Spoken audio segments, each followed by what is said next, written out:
vai demandar, então, um redesenho da estrutura do Ministério Público e, finalmente, talvez ele deixe de ser a superparte, o que incomoda muito também no dia a dia forense, né, porque sempre ele é visto como o órgão de acusação, mas ele também, nessa função de fiscal da lei, ele acaba sendo um ser além do bem e do mal, né? Então, o que ele diz se parte do pressuposto que é verdade, né?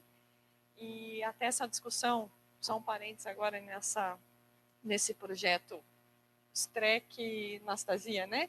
Que é do Ministério Público em favor da defesa, discordo totalmente também.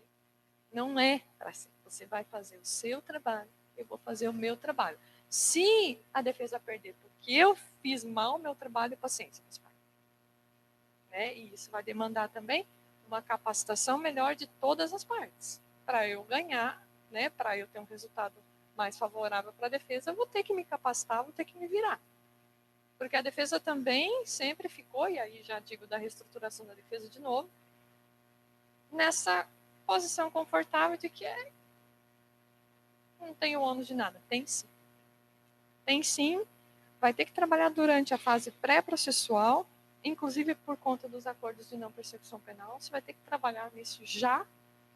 Você vai ter que cuidar da cadeia de custódia já, porque se vier uma prova violada na cadeia de custódia, é um elemento muito forte para aceitar ou não um acordo de não persecução penal. Então, a gente vai transferir, na verdade, né? A gente tem feito isso lá na DPO Raiz, você sabe. A gente tem está reestruturando toda a atividade da defensoria para passar para essa primeira etapa. Que agora a gente vai ter que trabalhar na primeira etapa. Não tem jeito.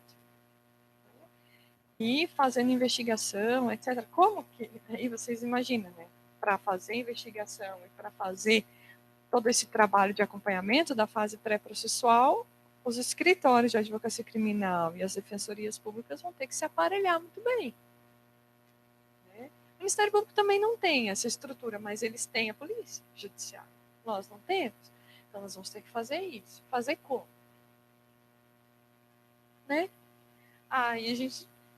O que nós pensamos, por exemplo? Entrar em contato com as universidades. Universidade Federal, TFPR, fazer convênios para ver se nós conseguimos pelo menos um corpo técnico para auxiliar em algumas questões. Né? Porque dinheiro para fazer isso, estrutura, né, para fazer, enfim, produzir as provas e tudo mais. E para nós tudo isso é muito novo, porque você imagina, né, chamando uma testemunha para prestar o depoimento lá na defensoria. Né? Tá bom. Então daí a gente grava? Tá. Tem vídeo? Tem câmera de vídeo? Não tem. Então a gente grava com o celular. Né? Depois eu juntar no processo. Tudo isso é muito, né? Para nós é muito novo ainda, né? Mas a gente tem que fazer, não vai ter jeito. É fundamental. E o juiz sai disso tudo e vai fazer o trabalho dele, que é de julgar e decidir as questões que são levadas a ele referentes a reservas de jurisdição, de uma maneira geral, e ele também vela pelo cumprimento de todos os direitos e garantias ali, seja para garantir, para assegurar que não vão existir violações, mas também para assegurar que os ritos estão sendo observados. Por que isso? Porque a gente espera que esse juiz, ao analisar esse caso, ele seja o mais imparcial possível. Vai ser? Provavelmente não. Mas nós temos que assegurar, ter mecanismos de contenção, né? Por vários motivos, vocês já estudaram isso muito provavelmente, né? Se discute lá em neutralidade, imparcialidade, a gente sabe que é realmente uma meta optata, é um objetivo lá que talvez nunca seja alcançado, mas o sistema tem que assegurar que existam contenções, mecanismos de contenção. Um deles é esse, você sai da atividade probatória. E aí se garante, a menina já trabalha há algum tempo, a imparcialidade seja subjetiva, na medida do possível, e objetiva também, que é um dos valores mais caros, eu acho, ao sistema de justiça. Mas não é só isso. Além de... E aí entra a questão do juiz das garantias, nos sistemas adversariais, de uma maneira geral, o que tem é que existe um controle muito severo das acusações. Antes de se decidir processar alguém por algum fato, existe um controle muito forte aqui nessa primeira parte. E essa etapa desse controle dos casos é o que alguns autores chamam de etapa intermediária ou da fase de admissibilidade, né? Depende do autor, mas basicamente o que é? Com a notícia de um crime, vai existir uma investigação, e aí depende do lugar, essa investigação vai ser feita, né, por diversas agências diferentes. No nosso caso, de regra, a Polícia Judiciária. Terminada essa investigação, o titular da ação penal, no caso, né, do Brasil, Ministério Público para as ações ditas públicas, ele vai fazer um juízo sobre o que foi apurado. É claro que não é um juízo de conclusão definitiva, né, porque ali são atos de investigação somente, não são atos de prova, não tem normalmente contraditório, muito menos ampla defesa, então é uma quase que superficial da situação. Ele, com isso, toma a decisão. Eu acho que esse caso tem que ser processado judicialmente ou não. E esse momento é extremamente relevante. Como ele é um agente público, ele tem que justificar todos esses atos, né? Ele pode, então, concluir, olha, eu acho que não tem prova suficiente ainda para seguir adiante. Já falo sobre isso, pedir o arquivamento dessa investigação. Então, por enquanto, acho que não dá. Mas pode ser que um dia dê. Então, fica ali, rebus sic stantibus. Por enquanto, ainda não dá. Nessa análise, ele pode concluir, teve prescrição, não tem realmente o que fazer. Está extinta a punibilidade, né? E está extinta definitivamente. O juiz vai declarar extinta. Ou ele vai falar, não, eu acho que estão preenchidas as chamadas condições da ação, para aqueles que ainda defendem as condições da ação penal, vai dizer, olha, existe indício de autoria, existe prova da existência, não está prescrito, não tem nenhuma causa de extinção de punibilidade, aparentemente a conduta é típica, então acho que tem que processar. E nessa situação ele vai agora ter ainda duas possibilidades, né? Achar que tem que levar adiante, hoje ele vai poder ou efetivamente denunciar, que é o normal para nós, mas hoje ele também vai poder oferecer o acordo de não persecução penal.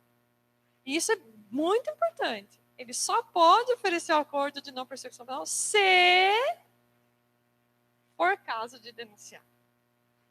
E ele não vai denunciar porque se encaixa nos requisitos do artigo 28A, pena menor que 4 anos, não é primário, não se beneficiou de suspensão do processo, transação penal antes, etc. Tem lá os requisitos da lei, vocês têm acesso, e aí ele propõe um acordo de não persecução penal.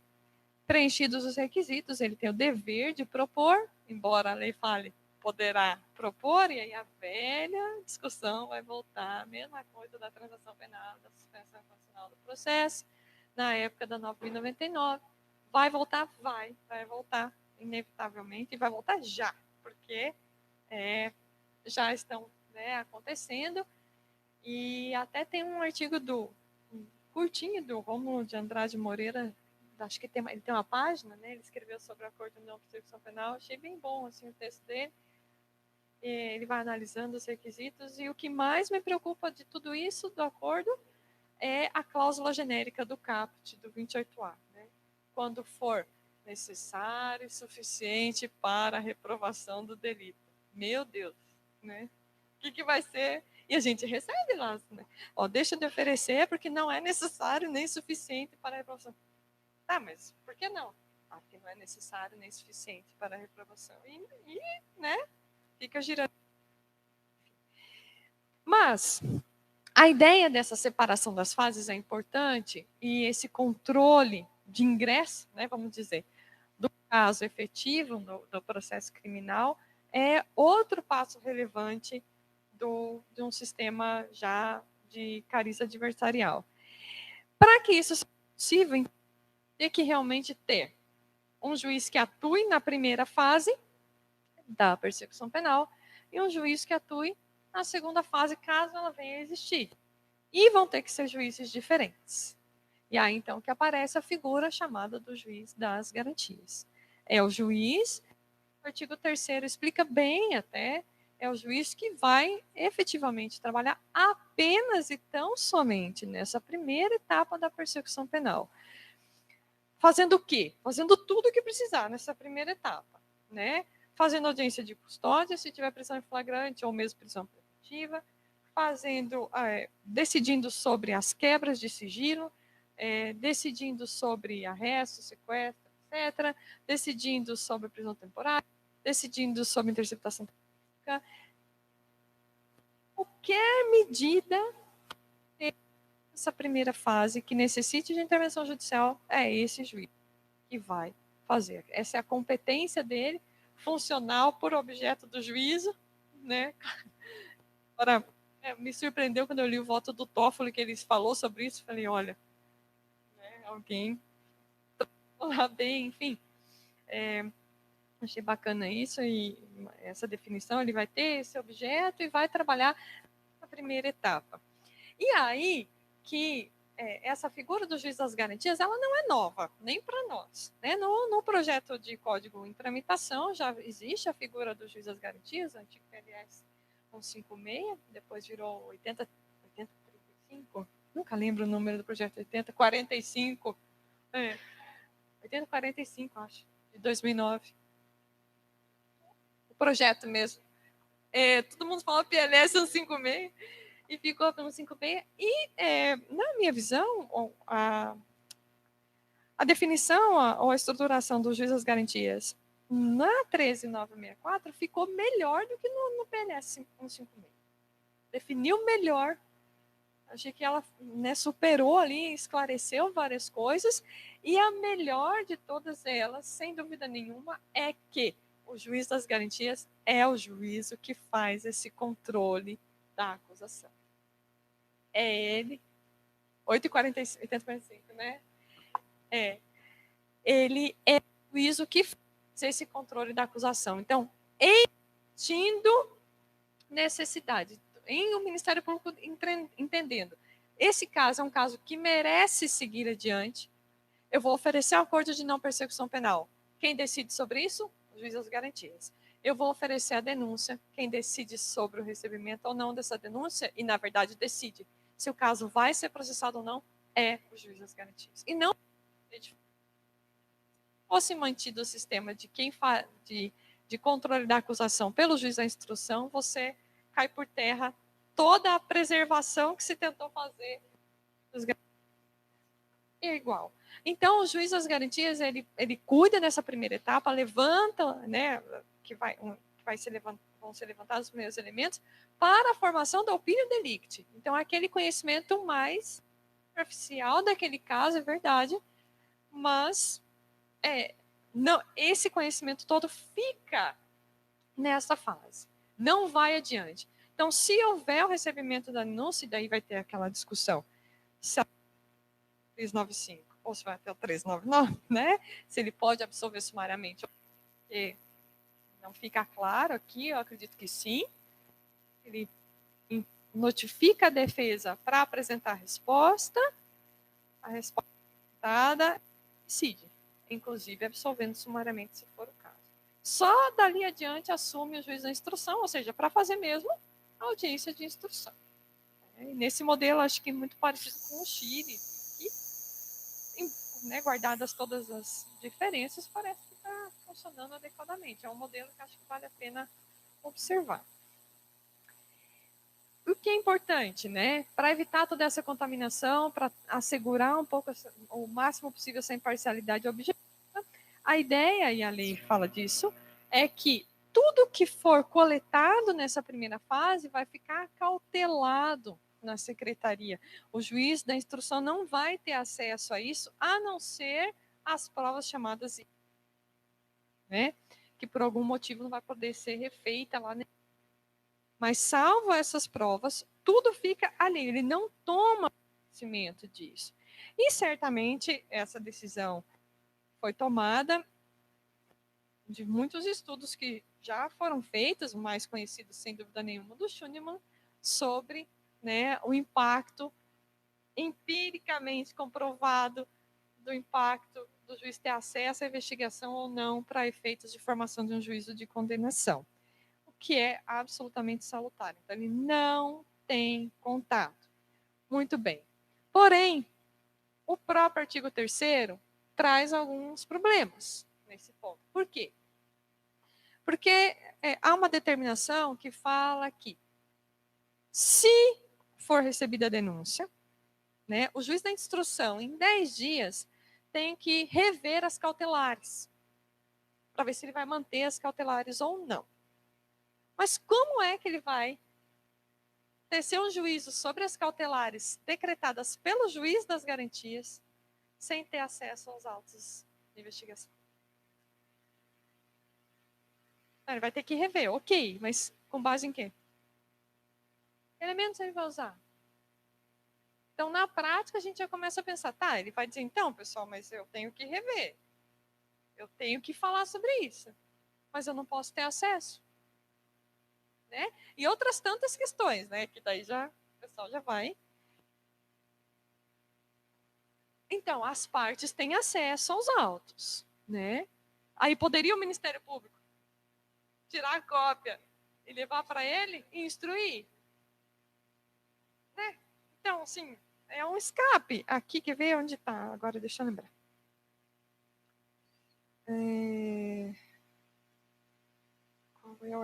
Onde está aqui no 3º?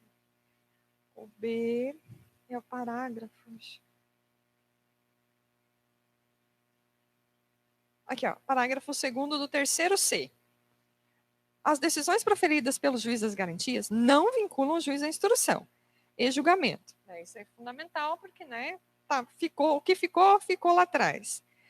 Que após o recebimento da denúncia ou queixa, deverá reexaminar a necessidade das medidas cautelares em curso, sejam as pessoais ou reais, no prazo máximo de 10 dias. E aí o parágrafo 3º. Os autos que compõem as matérias de competência do juiz das garantias ficarão acautelados na Secretaria do Juízo à disposição do Ministério Público da Defesa e não serão apensados aos autos de processo. Então, assim, ele vai ter que decidir sobre questões que são extremamente importantes, mas ao mesmo tempo ele não pode ter acesso aos documentos.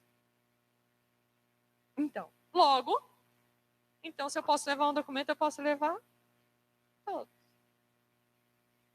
Né? Então, tem aí alguns furos que nós vamos ter que enfrentar. Pois é, aí não adianta, né? Aí não tem sentido, né? Mas a ideia foi importante. Separar, fica lá, os autos não são juntados, né, no processo criminal. É importante isso. Também a disposição de que o juiz que atua como juiz das garantias está impedido, tecnicamente falando, impedido de atuar como juiz da instrução. Não pode, né, ou seja, ele não tem jurisdição ali, né, com o impedimento. A ideia de que não tem sequer jurisdição de direito nessa situação. Né?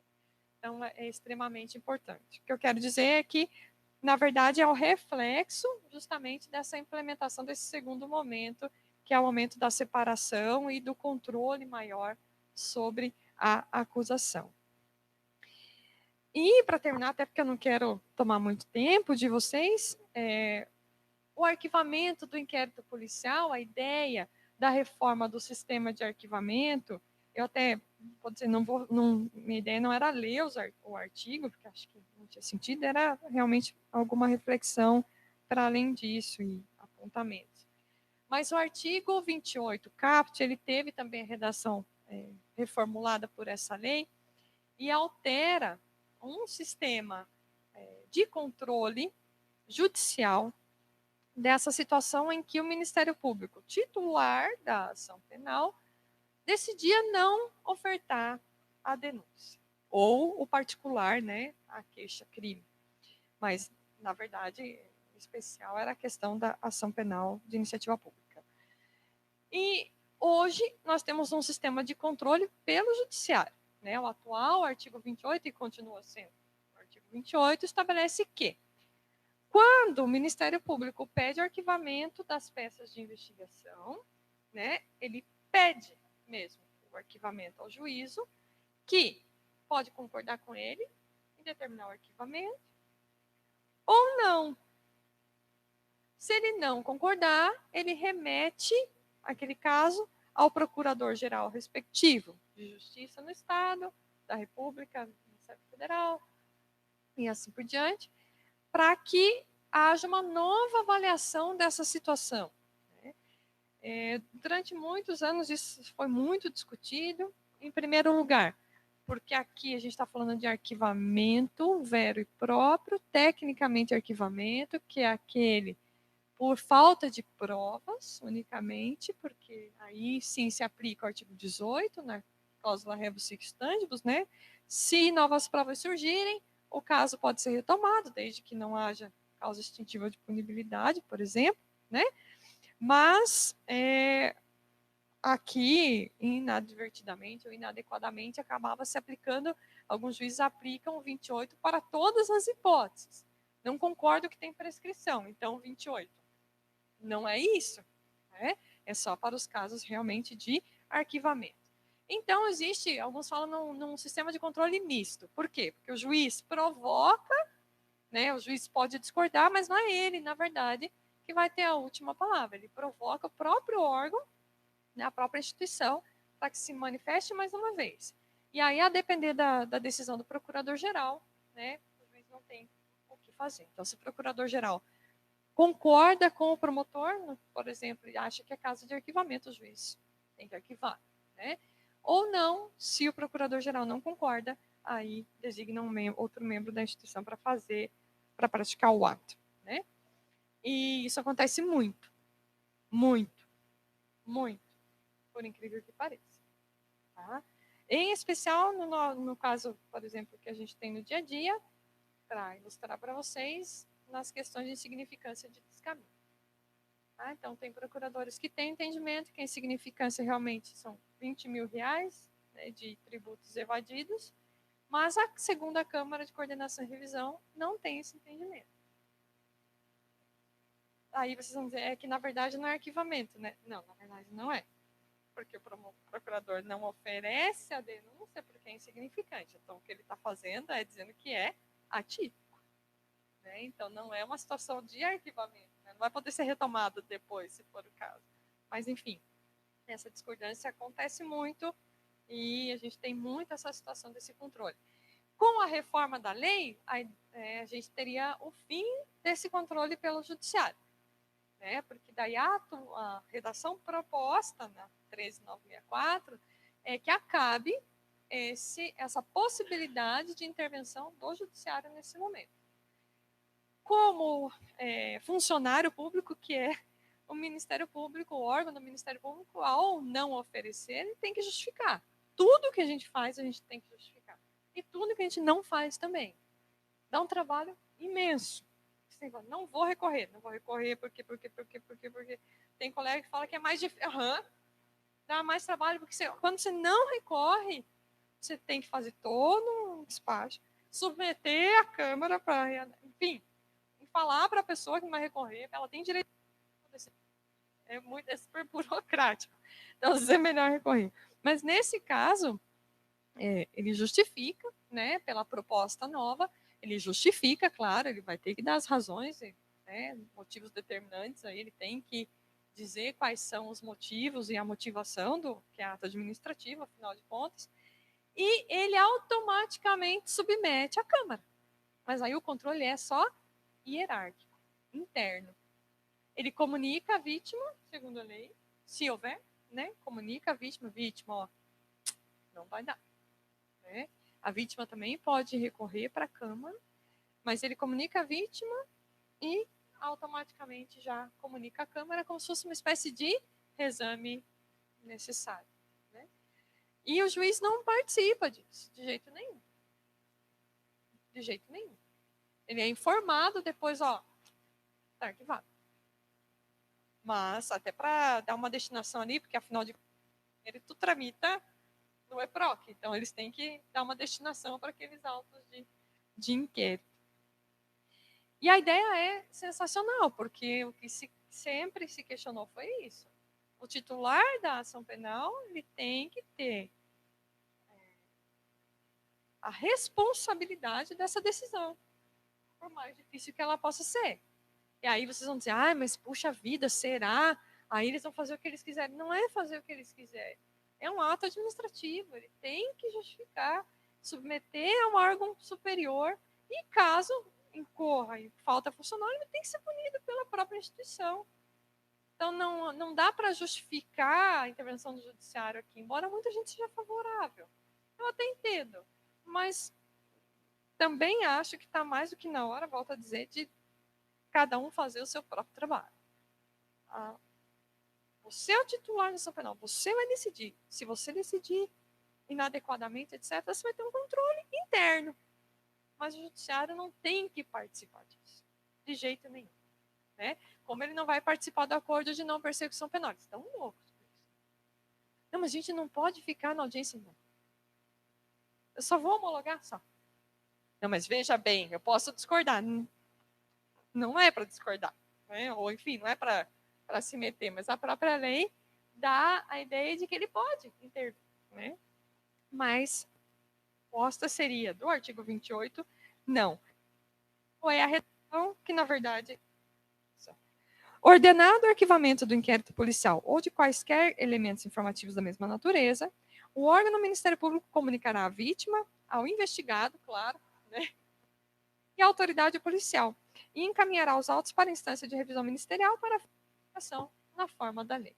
A gente muda totalmente o sistema, né? Dá a devida satisfação para a vítima, para o investigado, né? Até para a autoridade policial, a polícia judiciária que fez toda a investigação, na maioria dos casos. Não tem o que fazer. Ordenar o arquivamento agora. E a vítima pode recorrer, a lei mesma pode questionar isso, que é salutar, né? Porque existe aí uma possibilidade de discordância sempre no ambiente democrático, isso é super válido e estabelece. Agora, claro, a lei estabelece a coordenação, a regra geral de como funcionaria esse sistema novo. Mas, salvo ali na situação do parágrafo 1º que tem o prazo da vítima poder questionar, na verdade, se teria que pensar no próprio procedimento interno para que esses arquivamentos acontecessem. Né? Então, haveria de ter uma estrutura, talvez, não sei se poderia ser por resolução do Conselho Superior ou do CNMP, não sei exatamente, mas haveria de ter uma regulamentação mais detalhada de como isso ia acontecer. Volto a dizer, o artigo 28 continua falando de arquivamento. Arquivamento, tecnicamente falando, são as situações de ausência de prova momentânea. E as demais situações, como ficaria? Está prescrito. Me parece que ele voltaria, melhor, permaneceria da mesma forma. Ele vai indicar que houve extinção de punibilidade, o juiz vai extinguir. Né? Ele vai dizer que é atípica conduta, o juiz vai dizer que é atípica conduta por insignificância. Não é. Enfim, apesar disso, apesar da salutar ideia aqui da reforma do arquivamento também, infelizmente, como eu disse a vocês no início, esse artigo está com eficácia suspensa sine die. Não sabemos sequer se ele vai entrar em vigor, porque já há projetos para substituir esses artigos aí, de toda sorte. Então, seja o 20, o A, B, C, D, E, F, G, H, ainda estão no mundo das ideias, né? Não foram colocados em prática. Só uma última, mesmo esqueci de falar, falei dos autos agora e lembrei.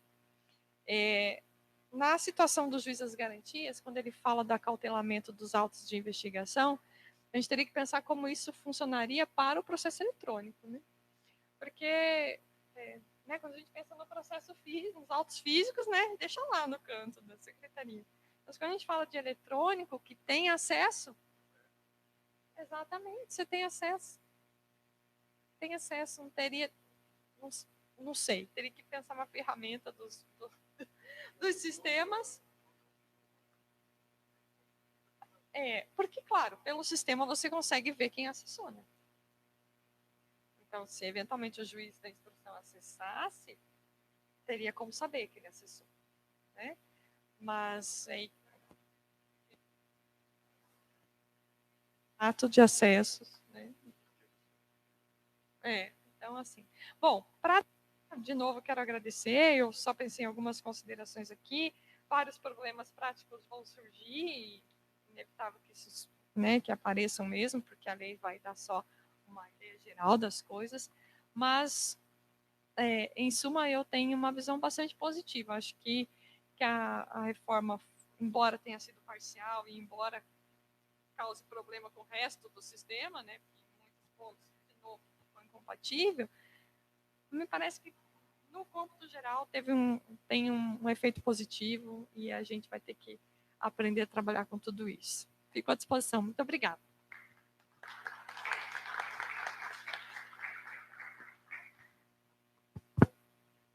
Érica, obrigado. Podia ficar ouvindo aí, se você só deu uma rápida pincelada e trouxe tudo isso, né? Seria muito legal ver você falar mais sobre isso. Mas, então, eu passo a palavra para o Nicolai, que é doutorando aqui no nosso PPGD, e vai falar sobre um tema que também suscita um monte de debate, que é a colaboração premiada. Então, Nicolai, manda bala aí. Bom dia. Primeiro, eu queria agradecer a professora Clara pela organização do evento, pelo convite de integrar essa mesa, compartilhá-la com o Chico e com a professora Érica, por quem tem bastante admiração, embora não tenha conhecido pessoalmente ainda. Então, prazer compartilhar essa mesa. Vocês estão me ouvindo bem? Não sei se estou falando baixo. Minha ideia, na verdade, eu vou ser bem objetivo, vou tentar ser o mais sintético possível, porque eu tenho, se eu pego um tema desse, eu acabo me perdendo, porque eu começo a divagar em temas mais abstratos, mais filosóficos, que é o que, na verdade, mais me chama a atenção. Então, eu tentei fazer uma leitura a partir das alterações legislativas, sem que isso signifique exatamente um comentário legal. Assim como a professora Érica já tinha dito, a ideia não é que ler lei e ficar trabalhando em cima disso. Vocês todos têm acesso à Lei 3.964, que é a chamada Lei Anticrime. Então, é importante fazer essa primeira leitura, esse primeiro é importante, porque muitas vezes a gente acaba falando coisas que não têm mais respaldo na realidade, a gente acaba repetindo coisas que não são mais acabam não sendo mais verdade, não tem mais correspondência com coisas. E essa lei mudou bastante coisa no Instituto da Colaboração Premiada, mudou bastante coisa no processo penal como um todo. Eu acho que a gente tem que se atentar a isso. A gente acaba forçando um discurso que não cabe mais na realidade. E essa leitura legislativa é o primeiro passo, e claro que a gente não tem que se limitar a isso, mas esse primeiro passo é essencial, porque ele delimita sobre o que a gente vai trabalhar. Essa lei chamada Lei Anticrime, a Lei 3.964, ela alterou praticamente toda a seção 1 do capítulo 2 da Lei de Organizações Criminosas, a Lei 12.850, que é basicamente essa lei que tratava do Instituto da Colaboração Premiada. Ela deixou pouca coisa ali, deixou acho que um artigo intacto, de resto houve uma alteração significativa. E é importante destacar que essas alterações, pela lei anticrime, o resultado final esse resultado que passou pelo Congresso e foi ratificado pelo Executivo, não estava incluído no projeto original enviado pelo Ministério de Justiça e Segurança Pública. Então, essas alterações não estavam previstas naquele projeto inicial, sobre o qual houve divulgação, houve bastante publicidade, a qual se deu bastante publicidade. Então, se poderia dizer que essas alterações, para que os debates no legislativo foram até uma certa surpresa. Trabalharam bastante esse Instituto da Colaboração Premiada. E, de fato, o balanço geral dessas alterações sobre o Instituto da Colaboração Premiada é bastante positivo essa lei anticrime, porque, basicamente, houve uma especificação do procedimento de colaboração premiada, da forma como se realizam, como se deve realizar acordos de colaboração premiada. Houve uma tentativa de padronização de certos atos que não havia, e a ideia principal, me parece, é uma tentativa de racionalização desse instituto. O que acontecia? Basicamente, a redação original da Lei 12.850, até já tinha discutido isso com a professora Clara, ela era muito genérica, e isso permitia que, basicamente, cada agente, cada parte que realizasse um acordo, poderia fazer um acordo de qualquer forma. E isso faltava padrão para esses acordos, né? Basicamente, quem acompanha na prática, você sabe o que acontecia. Então, isso, em parte, não é um problema se nós pensarmos na lógica negocial da colaboração premiada, porque, de fato, cabe a cada parte decidir o que ela quer fazer com parte do acordo. Por outro lado, é importante que haja um mínimo de um procedimento a ser seguido, né? E eu acho que essas alterações legislativas deram, pelo menos, um norte para ser seguido.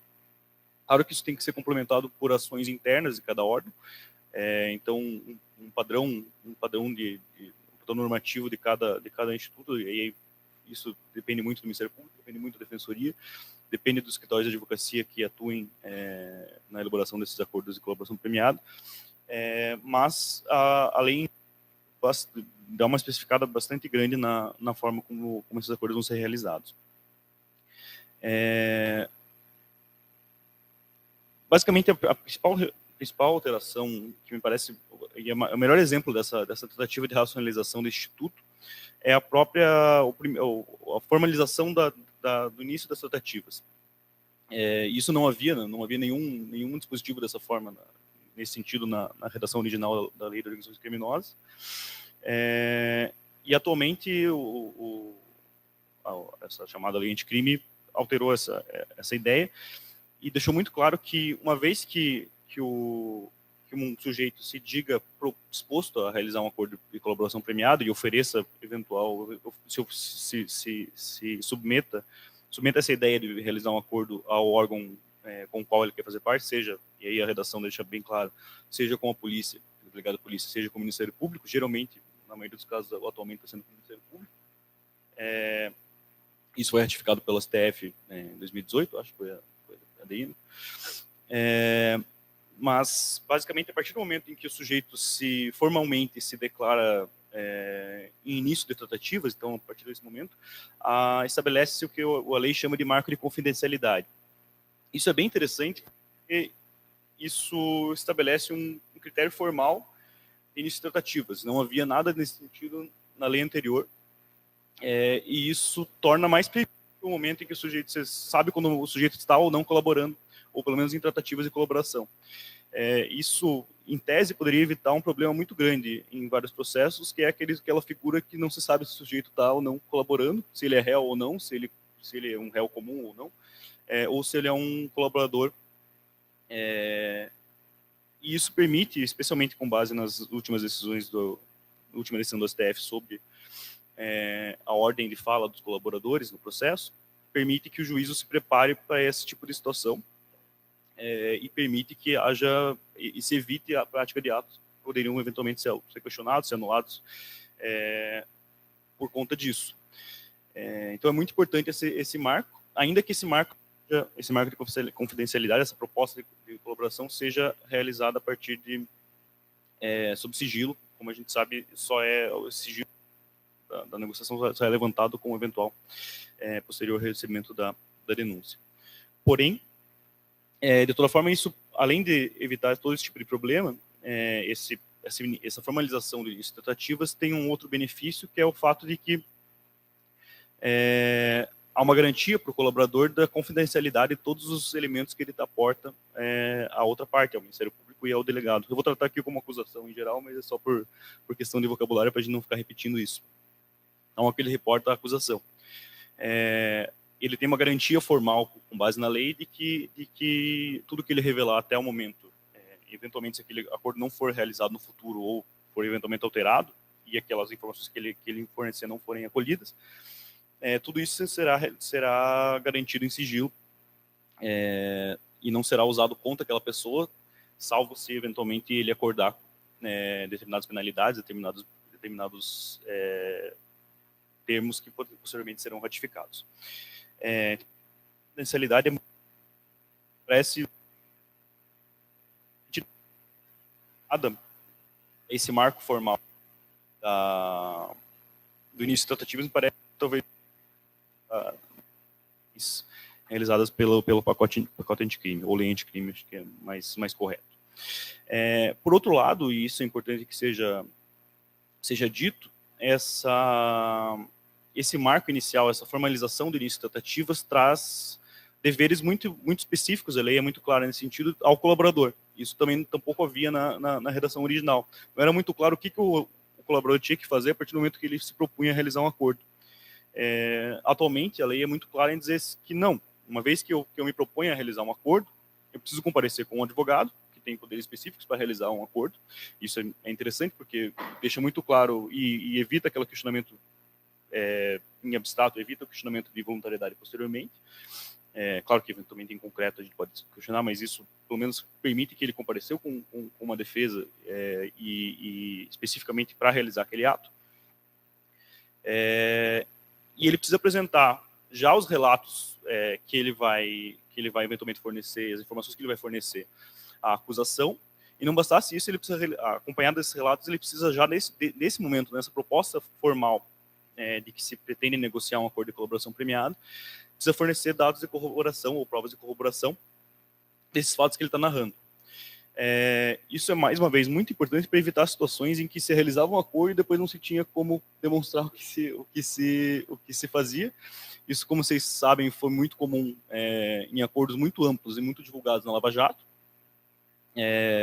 Muitas vezes realizado um acordo que era muito midiático, a ele era dado muita publicidade, e depois se via que não havia muito como corroborar aquela situação, aqueles fatos narrados nos termos.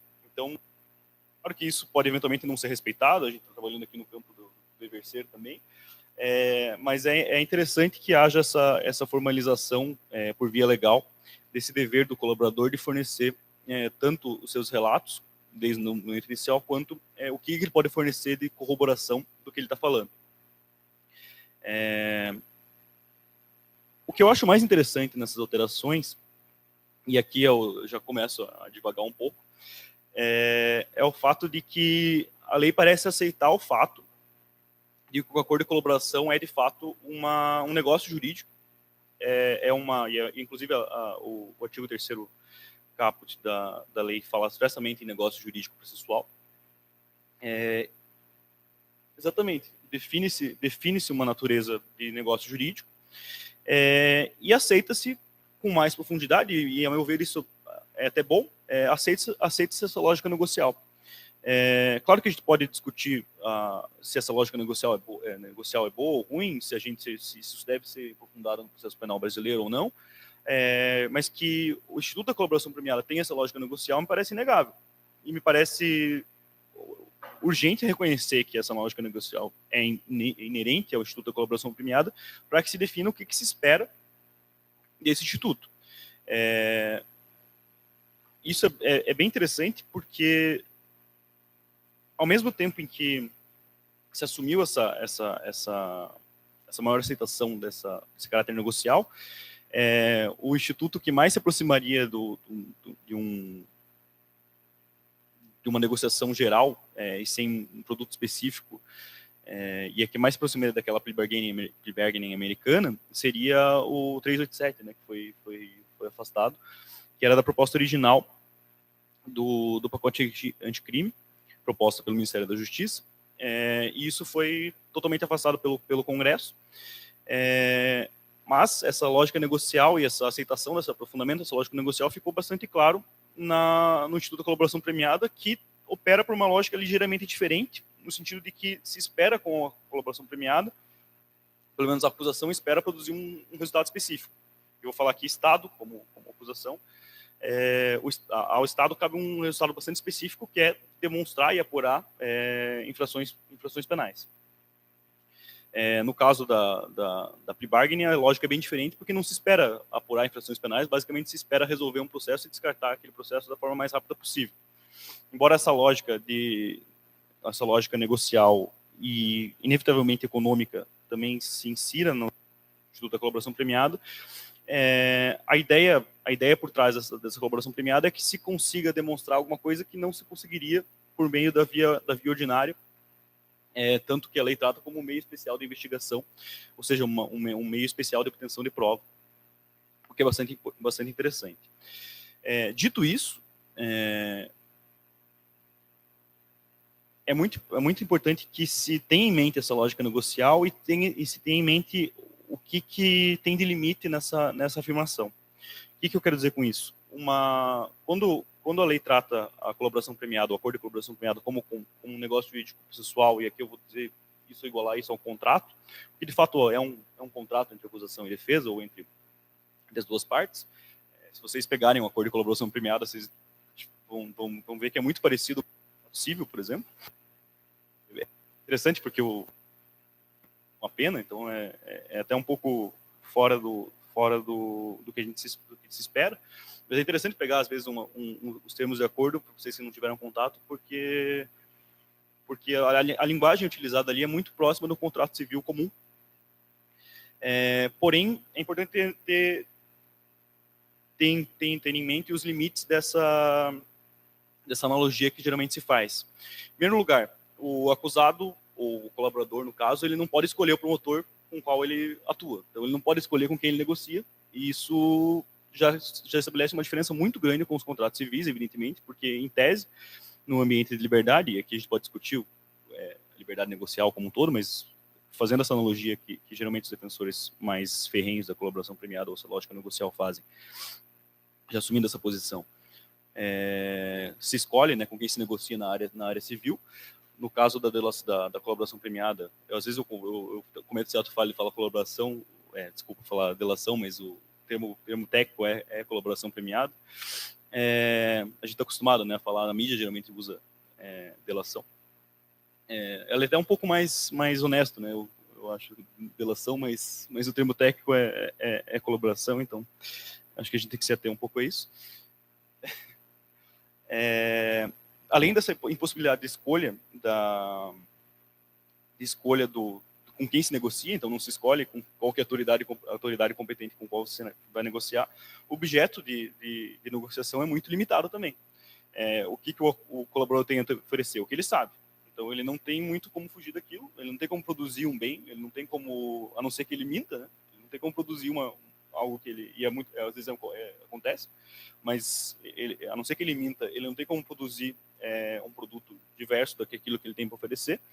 Por outro lado, a acusação só pode negociar algo que ela já não tem, ainda não tem, pelo menos. Então ela promete que eventualmente uma pena será mais branda do que poderia ser ao longo pela via ordinária do processo, ou ela promete, e a lei permite isso, requerer o perdão judicial, eventualmente, e além disso, a lei permite que o Ministério Público não denuncie aquele colaborador. Isso, preenchido aqueles requisitos lá, vocês podem acessar a lei. Então, é muito interessante, porque é uma lógica que se aproxima bastante do contrato civil, mas, ao mesmo tempo, elas têm essas peculiaridades que tornam bastante questionável se essa analogia é ou não aceitável. Tanto que um autor que é bem conhecido, que é talvez um dos mais conhecidos da literatura de análise econômica do direito, que é o Church, ele tem um texto em que ele basicamente diz, olha, parem de usar essa analogia com o contrato civil, porque não tem nada a ver. É um negócio, mas é um negócio bem particular. E enquanto se ficar defendendo, e aí que ele fala tanto do Instituto Whistleblower, que depois o Chico vai comentar, quanto que se aproxima um pouco da ideia de pelo menos no direito americano, ele se aproxima mais da colaboração premiada do que da plea bargaining americana, e aí ele está tratando do plea bargaining também. Parem de usar essa analogia, porque isso leva a conclusões equivocadas e isso leva a resultados que não são os melhores possíveis. Outro ponto a se destacar na alteração legislativa é que o papel do juiz, e aqui é um ponto de contato muito grande com o que a professora Érica já tinha abordado, o papel do juiz fica muito claro na alteração legislativa. Isso já vinha na redação original da Lei de Organizações Criminosas. Ela já dizia claramente que o juiz não participava das negociações. Não só ele não participa das negociações, como sequer ele pode alterar ele mesmo os termos do acordo. Ele pode, eventualmente, se ele não concordar no momento da homologação do acordo, que aí cabe ao juiz, é um ato judicial, no caso de não concordância com não homologação do acordo, ele pode determinar que as partes realizem, e aí eu imagino que ele vai deixar em genérico isso, não sei se já estão especificando, até porque é muito recente, deixe genérico que as partes realizem as adequações necessárias nos termos do acordo. Pela legislação original da lei de organizações criminosas, o juiz poderia ele mesmo realizar essas alterações. Então, não só o juiz não mais participa, acontecia anteriormente, não participa das negociações, e às vezes isso vinha sendo pouco observado, né, na prática judicial.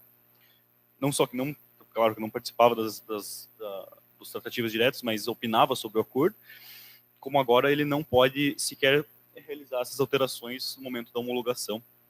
Então, ele homologa ou não, eventualmente encaminha as partes para que realizem essas alterações. Ou seja, mais um aprofundamento dessa lógica negocial e uma atribuição de carga de trabalho para as partes, né? Como a professora Érica já vinha dizendo, quem tem que cuidar desse acordo, quem tem que cuidar se esse acordo está bem feito ou mal feito, são as partes e não o juiz. O juiz eventualmente realiza eventualmente não, por dever, ele realiza uma comparação entre os termos do acordo e os requisitos legais, eventualmente questões de voluntariedade. Aí já chegamos nesse ponto. É interessante notar também que o cálculo de custos-benefícios, e eu já toquei um pouco nesse assunto, mas deixa eu voltar um pouco, que eu acho que isso talvez seja o mais interessante. O cálculo de benefícios, de custos-benefícios na realização de um acordo por parte do Estado é muito simples de ser pensado. Basicamente, o que o Estado pode pensar, e aqui esse amparo é muito grande em literatura, especialmente americana, mas cada vez mais a gente tem pensado nisso no direito brasileiro. O que o Estado pensa quando realiza um acordo de colaboração premiada, basicamente, sim, é o seguinte: eu troco a realização de um processo bastante lento, bastante caro, que possivelmente sequer resultaria numa condenação que eu pretendo, e a acusação tem que pensar como eu pretendo uma condenação. A gente tem que parar de pensar na acusação como um agente neutro. Ela, pelo menos nessa lógica negocial, o benefício maior que ela consegue é com uma condenação o mais alta possível. E eu não estou fazendo nenhum juízo de valor nisso, eu estou pensando como atuando nesse sentido. Eu posso trocar essa condenação incerta através de um processo bastante caro, bastante lento, por uma informação que eu não conseguiria, talvez, por esse processo. E é uma informação rápida, que eu consigo por meio de um colaborador que está me ajudando, né? Daí o nome colaborador, inclusive. A um custo bastante baixo, eu realizo 1 ou 2 audiências e ele me entrega o que eu preciso. E a única coisa a que eu renuncio é as possibilidades de obtenção de uma condenação grande, por exemplo, no processo. Pela lógica do Estado, é muito razoável essa exceção. O que é um pouco mais difícil é pensar a lógica do colaborador. Não, em abstrato é muito fácil, né? Pensar, olha, eu tenho uma chance muito forte de ser condenado, tenho uma chance muito forte de ser ou pelo menos sofrer um processo sobre várias frentes ali. Eu sei que eu pratiquei várias infrações penais. Mas o acusado precisa realizar uma análise prospectiva sobre as chances dele naquele processo, e mais importante, sobre o cálculo que ele vai de possível pena que vai ser realizado com aquela eventual processo que se quer no momento. Pode existir, né? Claro, a colaboração premiada pode ser realizada durante o processo, mas pensando em geral, seria antes do processo.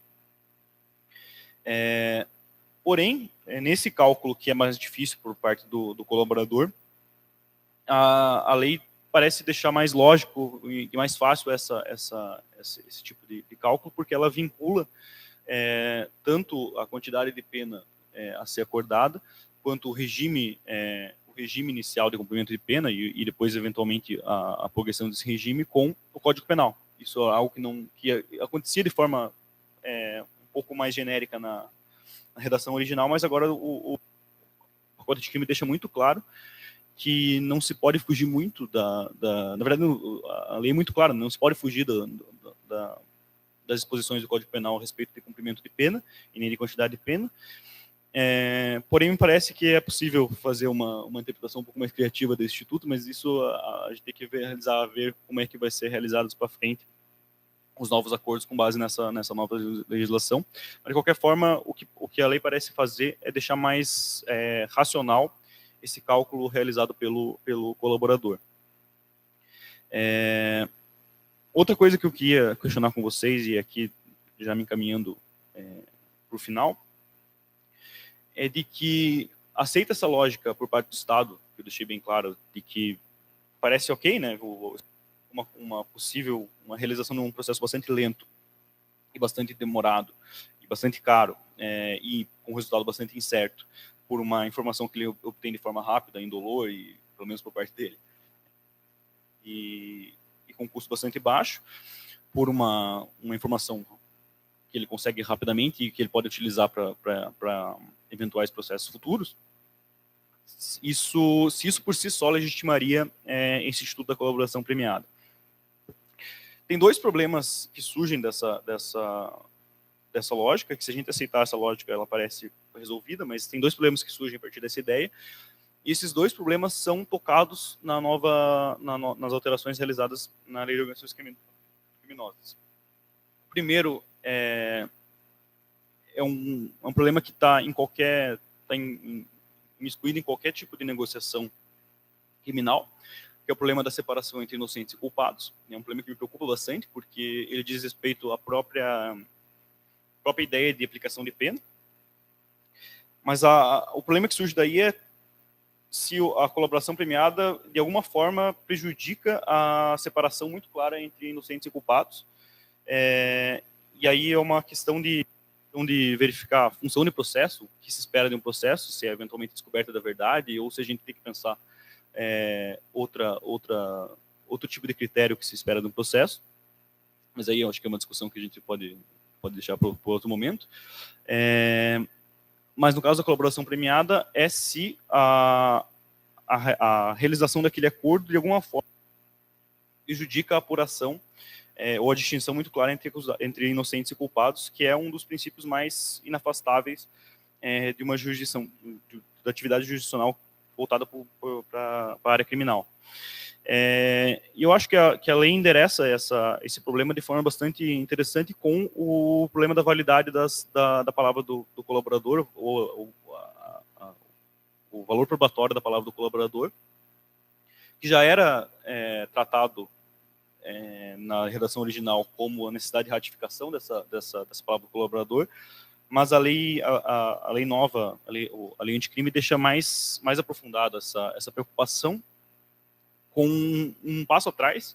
Ela não permite sequer que a denúncia seja recebida com base na palavra do colaborador, e talvez isso tenha um impacto mais importante, um impacto prático mais importante, a curto prazo, inclusive. Ela não permite que medidas cautelares sejam decretadas com base na palavra do colaborador. Isso cria um dever, um ônus para a acusação, ou seja, ela precisa buscar mais de informação para fornecer o juízo, para receber e para decretar medidas. Isso é contrabalanceado com aqueles deveres do colaborador que são postos já no início no marco formal de início de tratativas.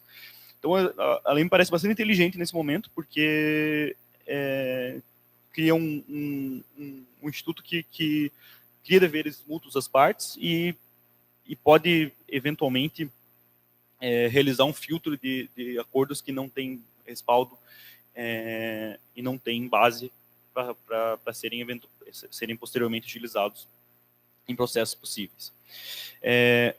Outro problema é a validade dos acordos, e aí é um problema que também diz respeito a todos os tipos de negociação penal, e aí diz respeito tanto a institutos mais corriqueiros, como que existem há mais tempo com a transação penal do GCRIM, quanto agora o novo 28A com a execução, e de forma mais aprofundada, talvez, na colaboração premiada, como que se analisa a voluntariedade de um acordo. Como eu disse para vocês, geralmente se faz aquela analogia com os contratos cíveis, né? E se diz que por que alguém assinaria um contrato se ele não for voluntário, né? Por que alguém submeteria determinada cláusula se não for voluntário?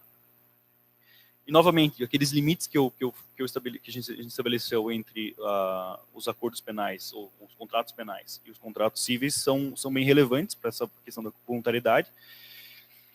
E, mais uma vez, a lei parece muito significativa que ela tenha tocado nesse assunto. Também era um tema que já era tratado na lei, na redação original, quando no momento da homologação do acordo cabia ao juiz realizar um juízo sobre essa voluntariedade. Mas a lei endereça um problema que foi discutido bastante, especialmente a partir da Operação Lava Jato e das operações decorrentes, que foi os casos em que o colaborador tinha preso preventivamente ou tinha eventualmente alguma medida cautelar recentemente. A lei deixa muito claro que o juiz tem que tomar um cuidado muito especial com a análise dos acordos nessas circunstâncias. O problema é que ela não dá muito caminho para como que o juiz vai realizar isso, né? Como é que você vai avaliar se aquele acordo é ou não voluntário? E isso é um problema filosófico bem difícil, porque, novamente, se você adotar essa lógica negocial, você retira qualquer possibilidade de questionar essa voluntariedade, porque alguém que não tem voluntariedade não realizaria não firmaria aquele termo. E aí você questionaria liberdade de forma um pouco mais abrangente, um pouco mais abstrata, e isso levaria a questionar o próprio Instituto da Colaboração Premiada. Então é um argumento que acaba caindo numa circularidade que não é o nosso objetivo. Então, de forma bastante urgente, seria importante pensar, e eu não tenho uma resposta, eu acho que é uma preocupação que eu preciso desenvolver, quais critérios objetivos o juiz teria que desenvolver nessa análise da decisão de homologação, para averiguar, para aferir essa voluntariedade do acordo. Porque basta pensar numa situação um pouco bastante básica, no sentido de que o juiz não homologa um acordo dizendo que aquele acordo não foi voluntário, e o próprio colaborador questiona essa decisão de não homologação, por exemplo. Essa situação fica muito difícil do juiz ter um critério minimamente objetivo e impessoal de análise dessa questão da voluntariedade. Acho que é isso. Não sei se tem mais coisa. Qualquer coisa, vocês estão à disposição também, a gente pode discutir mais.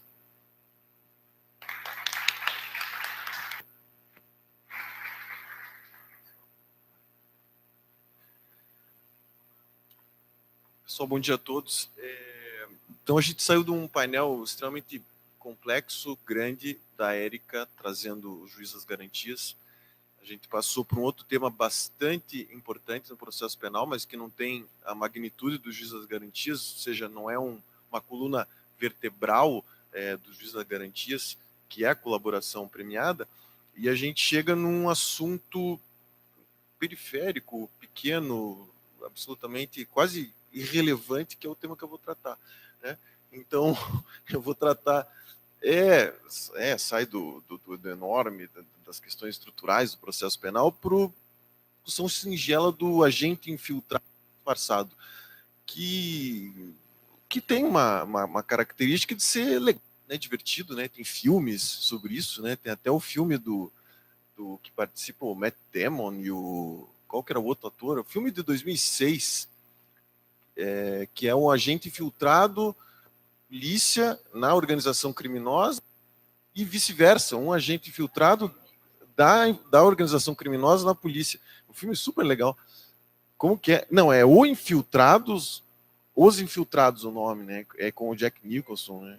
Teve até uma confusão do convite do Jack Nicholson nesse filme, porque ele aceitou porque ele estava fazendo muitos filmes em que ele era o good guy, assim, o bom mocinho.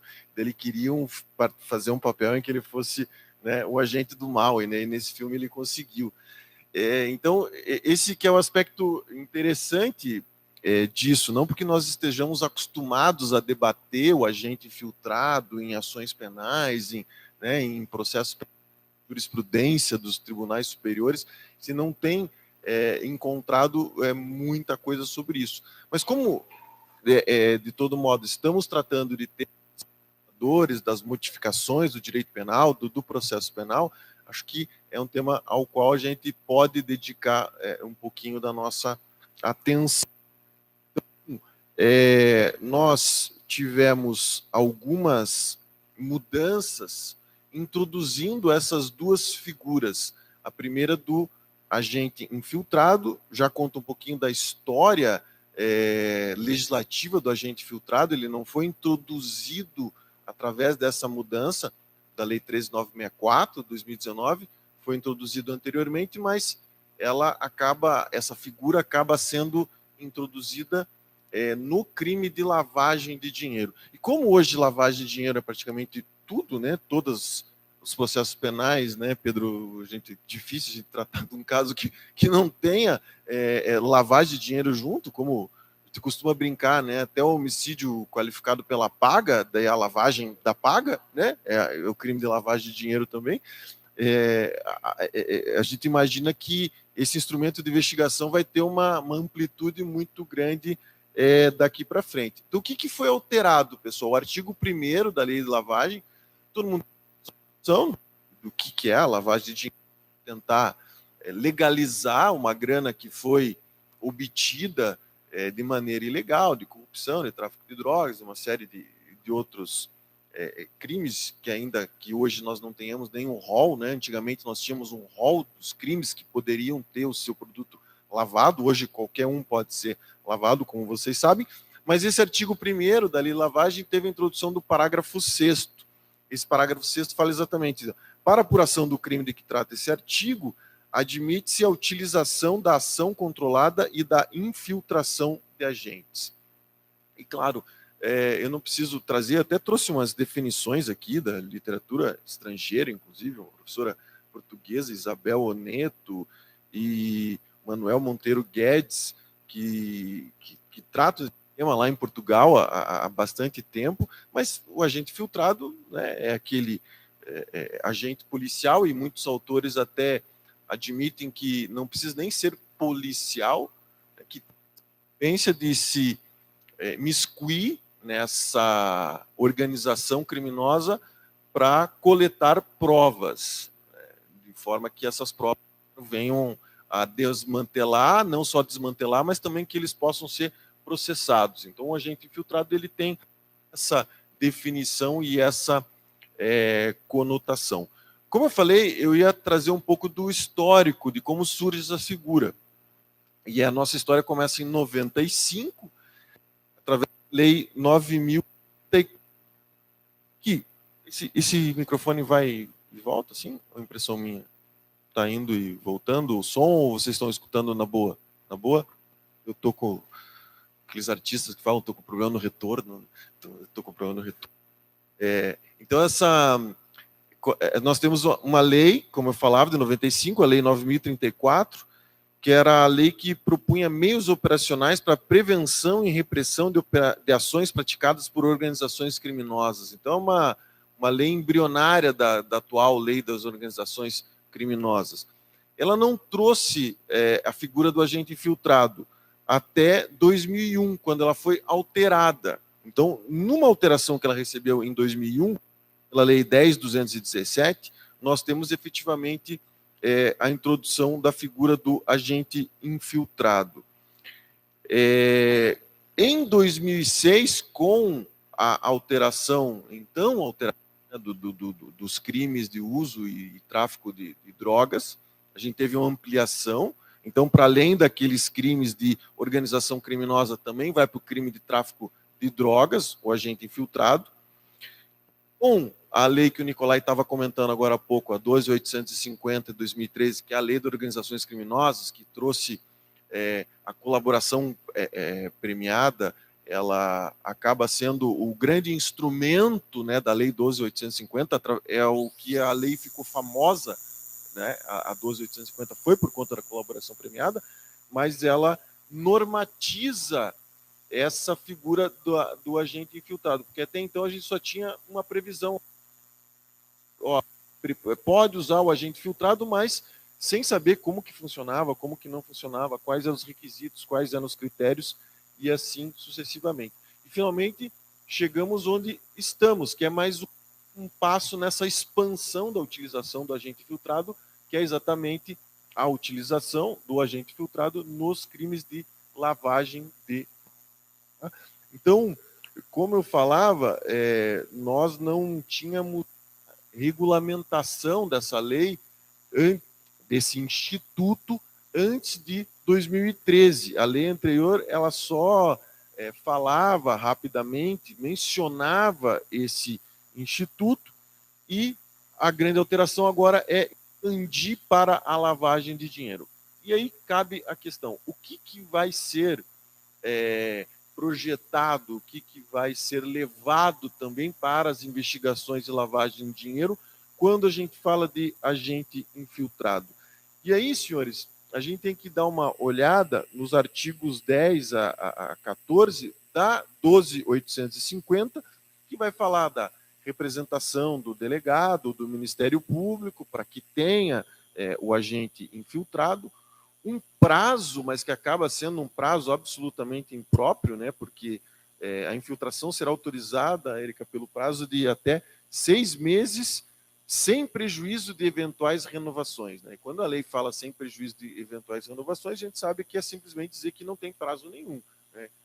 Anos, exatamente. Porque se a interceptação telefônica tem aquele prazo, né? Tem um prazo super exíguo, me fala a memória agora, é 15 mais 15, né? 15 mais 15. E se eu já tive, ia falar quase prazer, mas o desprazer de advogar em casos em que houve interceptação telefônica por mais de 2 anos, até a pessoa falar alguma coisa, né, durante essa investigação, costumo dizer até o Papa Francisco seria pego em alguma fraude, lavagem de dinheiro, sei lá, falsificação de documento pelo menos, né? Uma coisinha ele ia falsificar nesses 2 anos, né? Então, fica difícil você pensar, né, praticamente você dizer, pode quanto quiser, pelo tempo que for. Aí nós também temos a figura, e trago porque, como talvez ninguém tenha se dedicado a esse assunto, achei interessante também, que é a infiltração de agentes de polícia virtuais. Então, você, né, cria né, as figuras virtuais aí, a gente, né, nas redes sociais, e de forma a se aproximar para colher prova também, o que é um mecanismo que acabou sendo introduzido agora com essa reforma legislativa, alterando a 12.850. E aí a controvérsia que gira em torno da atuação do agente infiltrado, né? Porque a lei fala, o agente que não guardar em sua atuação a devida proporcionalidade com a finalidade da investigação responderá pelos excessos praticados. E aí o parágrafo único, não é punível, no âmbito da infiltração, a prática de crime pelo agente infiltrado no curso da investigação quando inexigível conduta diversa. Então, a gente verifica, né, a necessidade de agir com proporcionalidade. Agora, o grande problema é como agir com proporcionalidade quando você está inserido numa organização criminosa, e qual que é a extensão dessa espécie de imunidade que é dada por agente infiltrado, né? O critério aqui seria a inexigibilidade de conduta diversa, mas que difícil, né? Você definir no caso concreto. Estamos indo lá matar, vamos junto. Daí o cara vai dizer, não posso hoje, tal, tem um compromisso. Não tem, vai participar do homicídio, e daí participar do homicídio e alegar uma inexigibilidade de conduta diversa, né, é algo extremamente complexo e que nos faz refletir sobre a utilização disso, e mais ainda, uma autorização judicial para utilizar, né, esse tipo de mecanismo. E aí, quando a gente pode passar, evidentemente, para algumas críticas que, nossa, foram trazidas pelo professor Geraldo Prado há inúmeros anos, que é o fato de que o agente infiltrado acaba sendo uma busca e apreensão absolutamente aberta, né? Se a gente sempre faz críticas, né, quando a gente vai tratar de busca e apreensão, né? A Érica e a Clara, que são professoras de processo penal aí há anos e tratam da busca e apreensão, e quando vão tratar da busca e apreensão, sempre falam, tem as buscas e apreensões, né, em branco, como a gente costuma dizer, pode entrar em que casa quiser, etc. E a grande crítica, né, que a gente tem que fazer para um instrumento como esse, o uso político, econômico, tudo, né, todos os tipos de utilização que evidentemente afrontam, né, um Estado democrático de direito. Quando você pensa no agente infiltrado, é exatamente isso, né, uma busca, apreensão absolutamente aberta. Ele pode entrar onde quiser, fazer o que ele quiser, porque ele vai estar olhando isso, e tem que ainda fazer isso, né? Então é extremamente complexo essa questão. E uma outra questão e que também chama muita atenção, e na verdade foi o primeiro ponto que eu parei para discutir quando fui me dedicar para esse assunto, é a separação entre o que é um agente infiltrado e é um agente instigador do próprio crime. Né? Como que você separa a pessoa que entrou lá só para investigar e colher prova e a pessoa que acaba instigando a realização de crimes? Esse é um tema super complexo. A gente não pode imaginar, né, que o Estado ele faça com que as pessoas cometam crimes para então penalizar, criminalizar essas pessoas. É uma coisa completamente absurda, sem sentido. Pornografia infantil, né, que a pessoa acaba... você tem aí... E tráfico de drogas, né? Tráfico de drogas com agente policial, normalmente um cara todo bonitão ou uma menina toda bonitona, tal, vai na balada e daí quem tem bala, quem tem não sei o quê, e inevitavelmente acaba encontrando, e inevitavelmente essa é toda a operação policial, ou seja, o crime que não existiria se não fosse o próprio atuar do agente. Seria a mesma coisa que alguém sair para contratar um matador de aluguel e daí, como você matou, então agora eu estou te prendendo. Né? Seria guardadas todas as proporções, exatamente isso. Só que a gente não dá muita bola, porque no final das contas, a gente não sabe também o bem jurídico que está por trás do tráfico de drogas. Então, como o tráfico de drogas não tem um bem jurídico que a gente possa, né, debater, claro, estou exagerando, né, pessoal? Podia verticalizar aqui uma questão que, né, entrar num monte de negócio, mas a gente aceita isso em relação a alguns crimes porque esses próprios crimes não são muito bem explicados. Como o homicídio é muito bem explicado, a gente sabe exatamente o que a gente está protegendo, é a vida humana, então a gente não aceita. Olha que paradoxo e olha que questão que nós deveríamos nos aprofundar. Você vê 3 grandes riscos para isso. Tem um texto muito legal do Luiz Roberto Salles Souza. Ele fala de 3 grandes riscos da utilização desse agente, que é a violação de direitos fundamentais, isso a gente acabou de falar já, né? Como eu dizia, uma busca e apreensão generalizada, mas outros 2 também, que os riscos a que ficam expostos os agentes infiltrados, é uma coisa que a gente também tem que levar em consideração, né? Imaginou? Se você recebesse essa incumbência, pessoal, o que vocês fariam? Pedir exoneração no dia seguinte ou não? Eu pediria. Imagina, por isso que eu não sou policial, Deus o livre. E, finalmente, a possibilidade desse próprio agente praticar crimes. Né? Ou seja, 3 riscos muito graves, muito complexos, então a gente tem que pensar muito sobre isso. E, efetivamente, quando a gente pensa na investigação, nos instrumentos, né, de investigação probatória, até uma hierarquia, né? Poxa, só vamos interceptar se isso for necessário, só vão para busca apreensão se for necessário, só vão para a gente infiltrado se isso for absolutamente indispensável. Existir uma exigibilidade cada vez maior, né? uma exigência por parte do magistrado da demonstração da necessidade daquilo, o que é completamente da nossa lei, da nossa jurisprudência, não temos nada nesse sentido. E, senhores, prometo que serei breve, até para a gente poder debater um pouquinho aí com os nossos convidados. A segunda figura, que ainda é mais controversa, no meu modo de enxergar, que é a figura do agente policial disfarçado.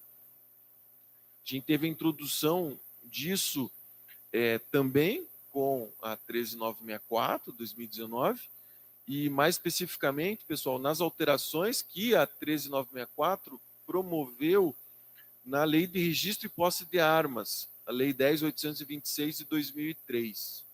Então, essa Lei de Registro e Posse de Armas, além de ter tido vários aumentos de pena, eu achei bem engraçado essa parte, aumentou a pena para o pessoal das armas, né? Eu achei engraçado porque, né, o pessoal que votou no Bolsonaro acho que pensava que ia ser o contrário, né?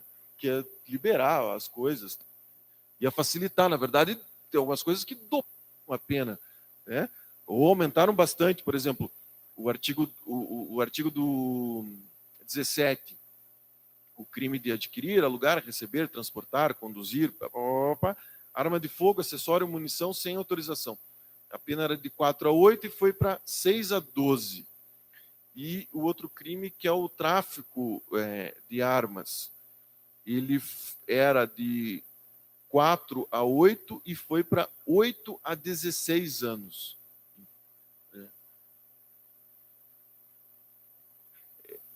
Sim, mas é interessante que foi sancionada pelo, afinal de contas, quem está ocupando a presidência da República.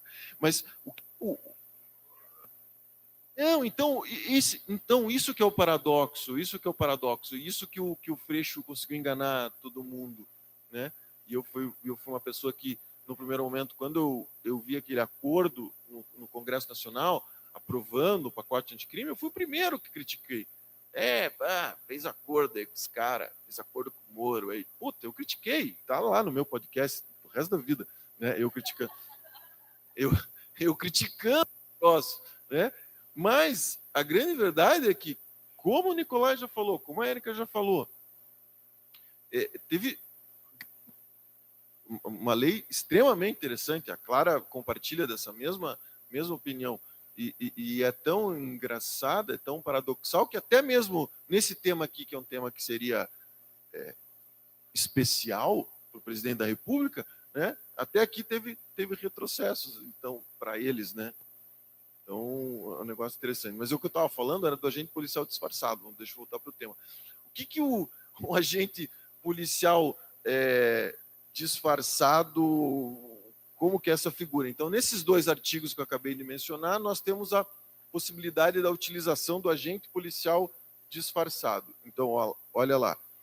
Incorre na mesma pena quem vende ou entrega arma de fogo, acessório ou munição, em operação de importação, etc., a agente policial disfarçado quando presentes elementos probatórios razoáveis de conduta criminal pré-existente.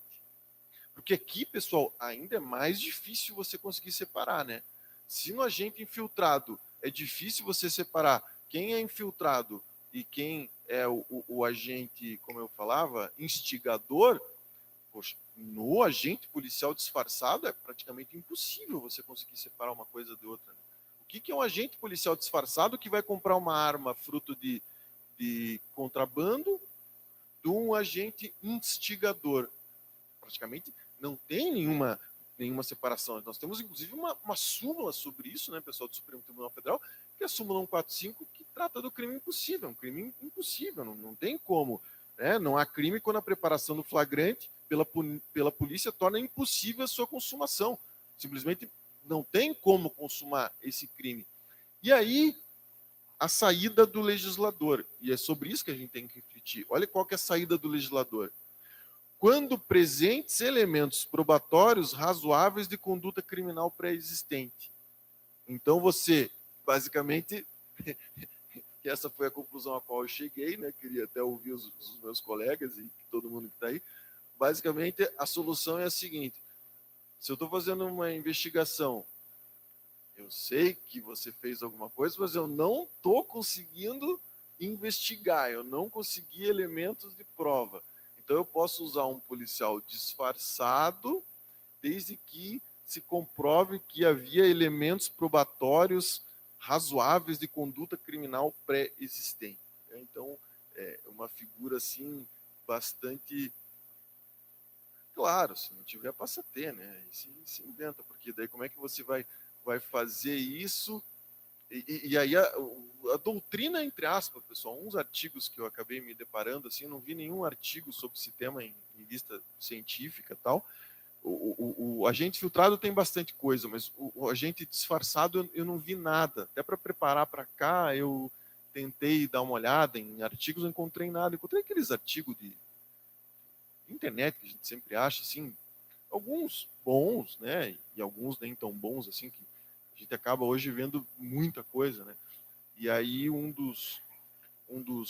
dos artigos falava exatamente que esse era o critério que o legislador elegeu para fazer a distinção, né, o que é o agente disfarçado e o que seria o agente instigador, mas no meu modo de enxergar, ele não resolve muito a questão justamente por conta da possível manipulação, né? Porque é muito fácil você manipular, dizer que tem elementos pré-existentes, o que são elementos pré-existentes, e aí esses artigos concluíam, não, quando não se deparar com esses elementos probatórios pré-existentes de crime, aí redundaria na absolvição, ou, tipo, uma coisa assim meio, né, sem sentido. Então, pessoal, eu preparei, né, uma exposição bem rápida. Tinha muitas outras coisas para falar, de doutrina, papá, mas o que eu queria trazer é exatamente isso, essa figura do aprofundamento, né, do agente infiltrado, as dificuldades do agente infiltrado, tanto em termos de segurança pessoal, em termos de direitos fundamentais, e tem um terceiro ponto que eu também falei, que é a possibilidade dele cometer crimes, e o início dessa discussão do agente disfarçado e principalmente a problemática na separação entre o que é um agente disfarçado e o que é um agente instigador, principalmente em virtude dessa súmula 145 do Supremo Tribunal Federal. Então, normalmente quando o terceiro palestrante fala, desses aplaudem, a galera já começa a ir embora correndo. Antes de vocês irem embora, eu só queria falar que hoje à noite nós temos a continuidade, né, do nosso evento. Vai ter palestra com o professor Fauzi, lá de Campinas, com o Ricardo Rachid, juiz federal, e com o chefe do nosso departamento, o professor João Galberto, que é procurador da República também. Os três, né, vão trazer outros 3 diferentes temas da Lei 13.964, de 2019. Então, convido todos vocês para lá estarem debatendo hoje à noite, no Salão Nobre, né, claro. E eu, então, encerro deixando a palavra aberta para quem quiser fazer alguma proposição, alguma pergunta, alguma questão para qualquer um dos palestrantes.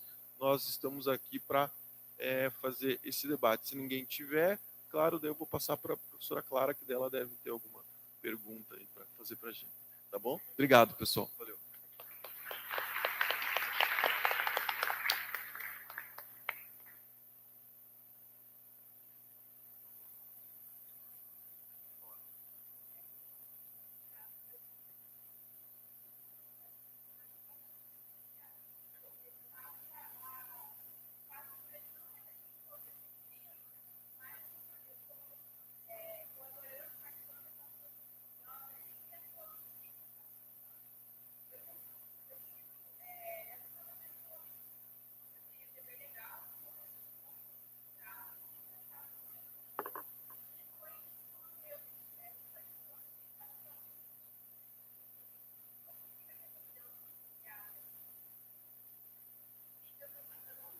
que super questão, né? Muito legal.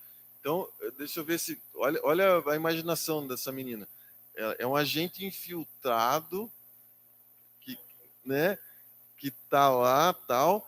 Daí, a organização criminosa vê a participação desse agente infiltrado de uma forma em que não havia inexigibilidade de conduta diversa.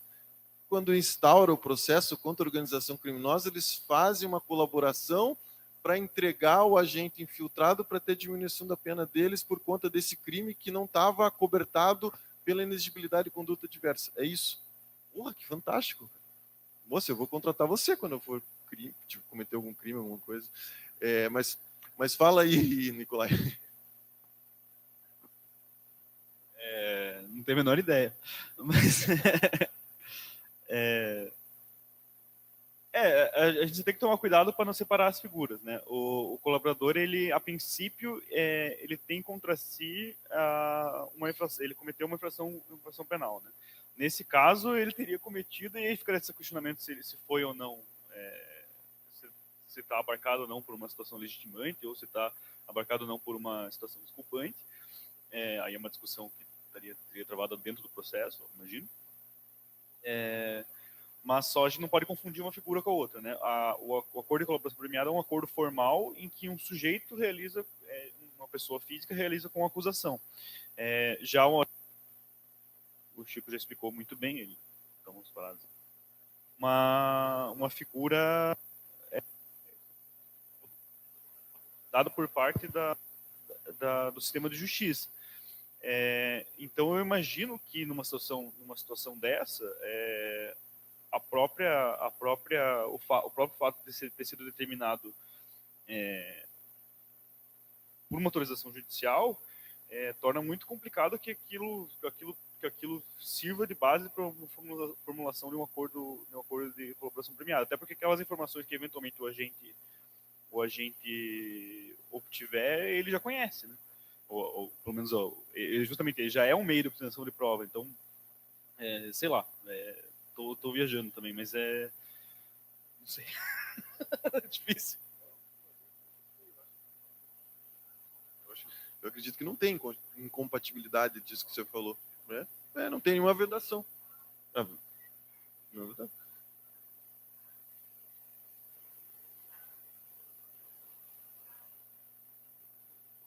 Ocultou, exato.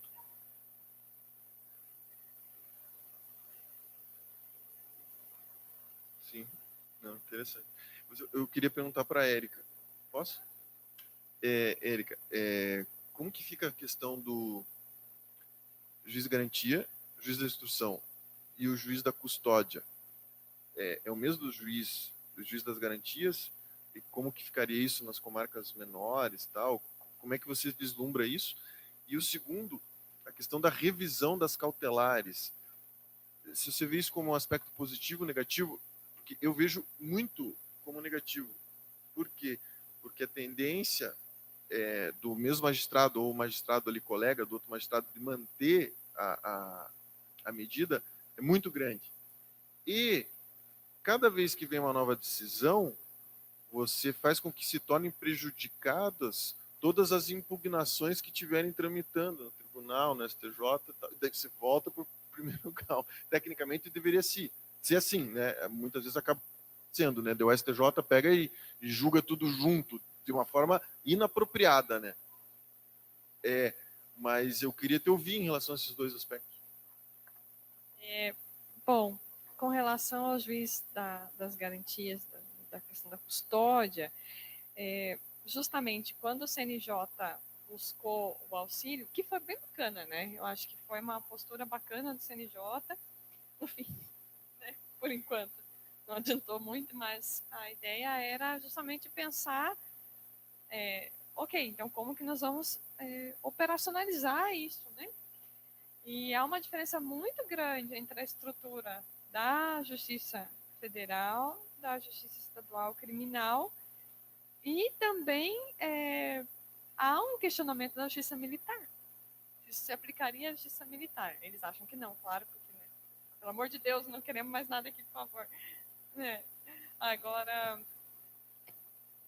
Aí ia depender muito, em especial, de existir, pelo que se pode, né, perceber, existir sistemas eletrônicos ou não de processamento dos casos. Porque em existindo o sistema eletrônico, você permite, inevitavelmente, a atuação à distância. E não existindo, isso é impossível, né? E quando a gente pensa na quarta região, etc., ótimo, né? Perfeito. O que na Justiça Federal permite e tal. Teve essa questão da audiência de custódia por videoconferência, que foi vetada, né? Que foi vetado.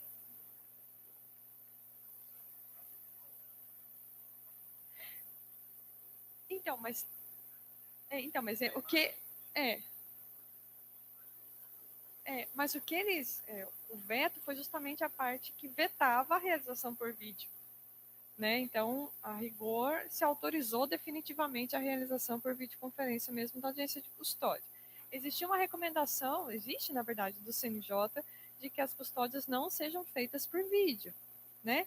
Porque prejudica, né, o contato ali inicial e até mesmo, eu não sei nem se é pior que esteja longe eventualmente da defesa, mas está longe necessariamente daquele que tem que averiguar se houve abuso ou não, né? Mas, infelizmente, essa é uma guerra perdida. Essa é uma guerra perdida. A gente não vai conseguir voltar, vai ser feito tudo por videoconferência. Apesar dessa recomendação do CNJ, a Justiça Federal da quarta faz com tranquilidade a custódia por videoconferência. Os plantões são regionais, né? Então, não, eu agora estava de plantão, era eu aqui, o juiz acho que era de Apucarana e o procurador da República de Cascavel. E o acusado estava em Londrina, o preso. Ou seja, estava 4 lugares diferentes. Não só disso, mas enfim. Mas é o dilema. Ou vai ter que ser assim, ou não vai fazer. Então, entre fazer e não. Exatamente. Então, a princípio, sim. A ideia é que o juiz da garantia seja o próprio juiz das custódias, mas é porque é diferente também. A estrutura é muito diferente. Nem aqui a gente tem a central de custódia. Né? Então, muito provavelmente, esses juízes da central de custódia vão ser também, além de fazer a escala de custódia, porque eles não ficam ali o tempo todo, né? Faz uma escala. São os juízes que vão funcionar na primeira etapa. Me parece que não tem saída. E a estrutura do interior, na Justiça Estadual, uma série de propostas foi apresentada, mas era basicamente realmente fazer titular e substituto, né? E onde não tem um dos dois, teria que vir alguém de fora. Então haveria mais ou menos o que tinha, eu acho que ainda tem, né, nas carreiras da magistratura do Ministério Público, que o substituto ele atende a região. Então teria essa preocupação. Agora, claro, isso evitaria, né, acabaria com os problemas? Não, porque tem férias, tem afastamento, tem não sei o que, não tem gente suficiente para repor.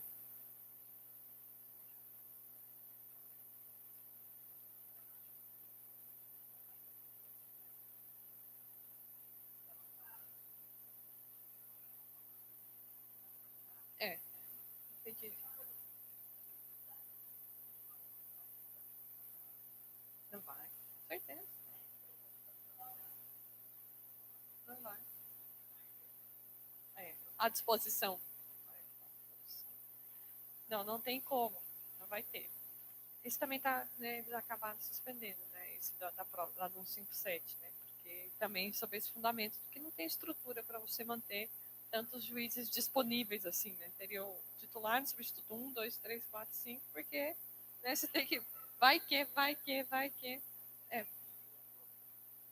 É. Então, eu acho bem complexo mesmo o sistema, acabou sendo suspensa essa discussão, mas sobretudo vai depender do sistema disponível, porque onde não tem, onde o processo é físico, no interior do Deus o livre, é físico. Não, não. Você pensa na primeira, no norte, não tem. É físico.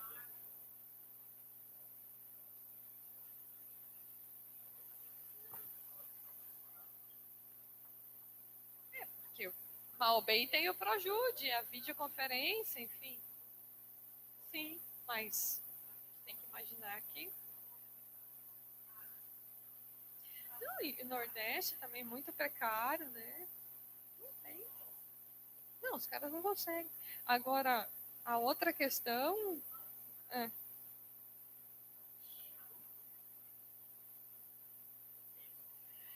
A questão das cautelares, eu sinceramente, eu acho, eu concordo com você, acho que obrigá-lo a rever, até a gente até entende a ideia, porque ela é temporária, etc. Blá, blá, blá.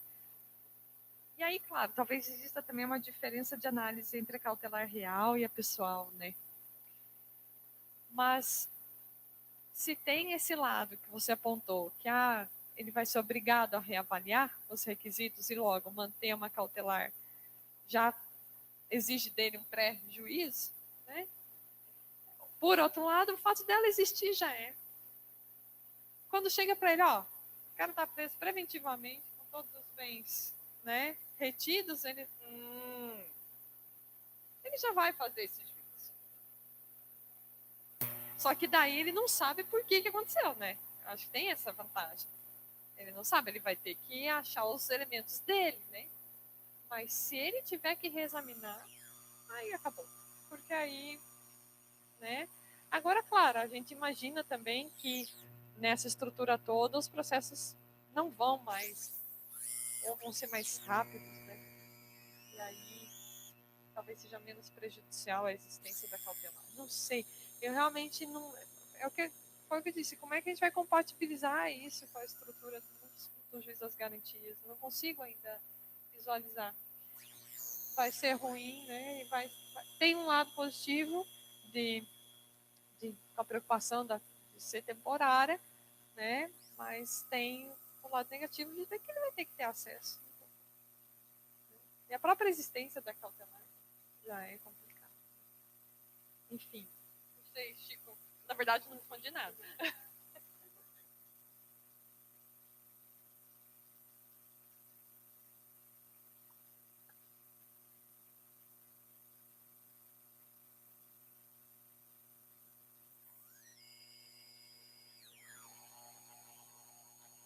Eu acredito que sim. Até desde a reforma de 2008 a gente já pode entender que existe a etapa de que no fim, né, no apagar das luzes, né, a condiciona e a mesma veio a ideia do recebimento no momento antecipado, mas eu acredito que sim.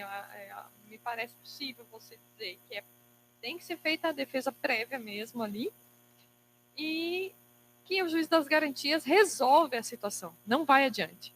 Então, essa história de rever não existe. Acho que não há essa possibilidade de revisão do recebimento da denúncia. Ela tem que ser resolvida ali. Isso significa dizer, a gente vai ter que ter uma alteração também na estrutura recursal, que não houve, né? Então, ok, tal, garantias recebeu. E a gente faz o quê? Habeas corpus. Porque não tem recurso em sentido... A estrutura recursal foi mantida. Não, mas agora, bom, o que eu falo, eletrônico é automático.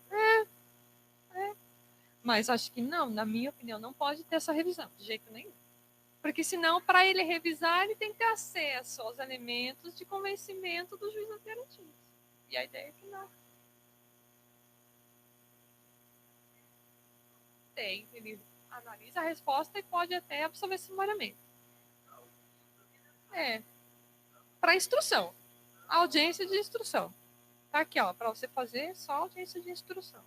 Ele encerra mesmo tanto as matérias 395 e 397.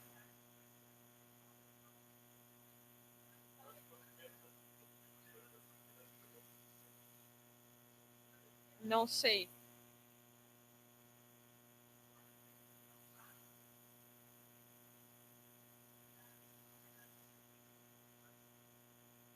Ratificando. Mas para ele fazer isso, ele vai ter que ter acesso ao inquérito.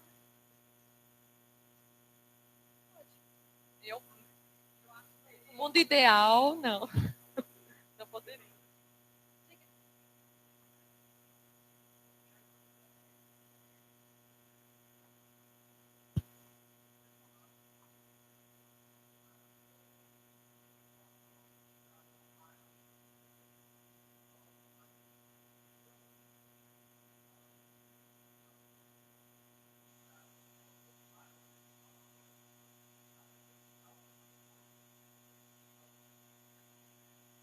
Eu acredito que sim, a gente teria que estruturar essa defesa, essa investigação defensiva, né? Até tem saído alguns textos bem bacanas, Gabriel Bulhões e tal, o pessoal discutindo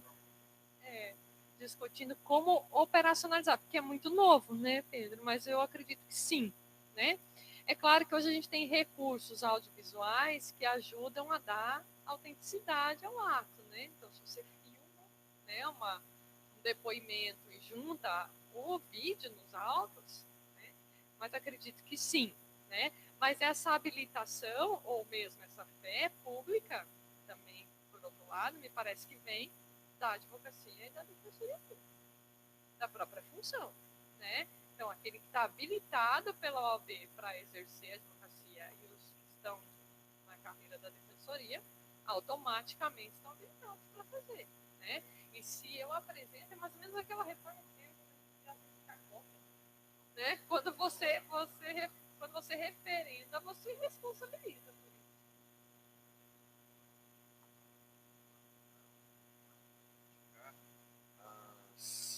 As cópias, paradigmas que são utilizados no recurso especial, né?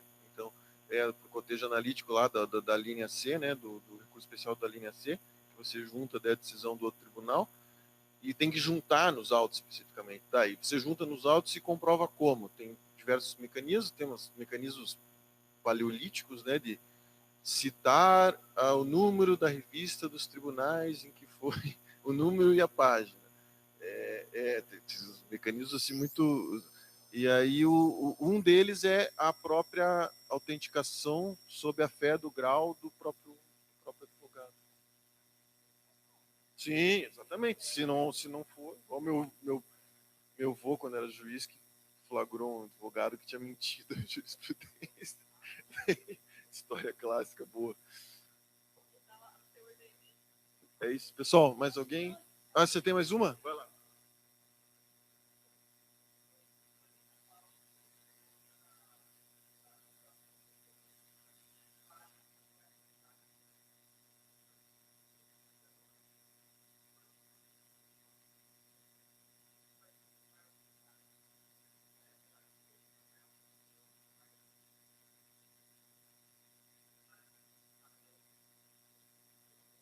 Claro, sem dúvida. Sem dúvida. Sem dúvida nenhuma. Você tem.